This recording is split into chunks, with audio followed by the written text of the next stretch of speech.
Hi all, എന്തൊക്കെയുണ്ട് വിശേഷം? ഞങ്ങളുടെ പള്ളിയിൽ പെരുന്നാളായിരുന്നു കേട്ടോ. അപ്പോൾ പെരുന്നാൾ ആഘോഷിക്കാൻ പോയതിൻ്റെ ചെറിയൊരു വ്ളോഗാണ്. പെരുന്നാൾ ഉത്സവം എന്നൊക്കെ പറഞ്ഞാൽ അതൊരു വൈബാണ്. അത് കൂടുമ്പോൾ ഭയങ്കര എന്തോ ഒരു സാറ്റിസ്ഫാക്ഷൻ ലെവൽ. അവിടെ പോയിട്ട് പ്രത്യേകിച്ച് നമ്മളൊന്നും ചെയ്യുന്നില്ലെങ്കിലും ആ ആൾക്കൂട്ടത്തിലൊക്കെ കറങ്ങി നടക്കാനും പലഹാരം വാങ്ങിക്കാനും എൻ്റെ കുട്ടും പാൻ്റെ മേളമൊക്കെ ആസ്വദിക്കാനും ഒക്കെ എന്തോ ഭയങ്കര ഒരു നോസ്റ്റവും ഭയങ്കര ഒരു ഇൻട്രസ്റ്റും. ആദ്യത്തെ ദിവസം കുട്ടിപ്പട്ടാളം കൂടെ ഉള്ളതുകൊണ്ട് തന്നെ ഞങ്ങൾ പെരുന്നാൾ പ്രദർശനത്തിനൊന്നും പോയില്ല കേട്ടോ. കാരണം ഇവൻ നടക്കില്ല, എന്തായാലും അവൻ എടുത്തിട്ട് നടക്കാന്ന് പറഞ്ഞാൽ അത്ര പോസിബിൾ ആയിട്ടുള്ള കാര്യമില്ല. അത്രയും ലോങ് ആയിട്ട് നമ്മൾ പോയിട്ട് വരുമ്പോഴത്തേക്കും മടുത്തു. അതുകൊണ്ട് ആദ്യത്തെ ദിവസം ഞങ്ങൾ പോയില്ല കേട്ടോ. സെക്കൻഡ് ഡേ എന്തായാലും വേണ്ടില്ല, ജസ്റ്റ് ഒന്ന് പോയേക്കുന്നത്. അവനോട് ഇവിടുന്നേ പ്രോമിസ് ചെയ്തിട്ടാണ് പോയത്, നടക്കുവാണെങ്കിൽ മാത്രമേ പോകത്തുള്ളൂ എന്ന്. പക്ഷേ അവൻ പ്രോമിസ് ചെയ്തു. പക്ഷേ ഓൺ ദ വേയിൽ അവൻ കള്ളത്തരം കാണിച്ചാൽ ഉറക്കം വരുന്നു, കാലുവേദന എടുക്കുന്നു എന്നൊക്കെ പറഞ്ഞാൽ നൈസായിട്ടാണ് ഒക്കെ തേറിട്ടോ. അപ്പോൾ ഞങ്ങൾ എന്തായാലും പോയതില്ലെന്ന് വെച്ചാൽ ഫുൾ പ്രദർശനം കൂടിയിട്ടാണ് പോകുന്നത്.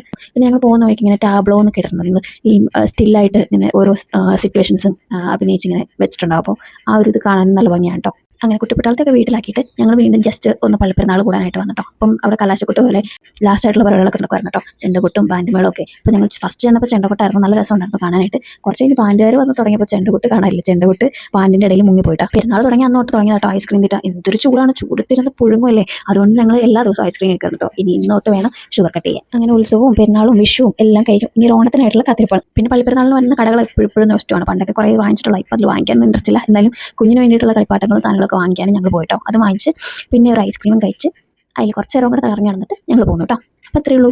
ബൈ.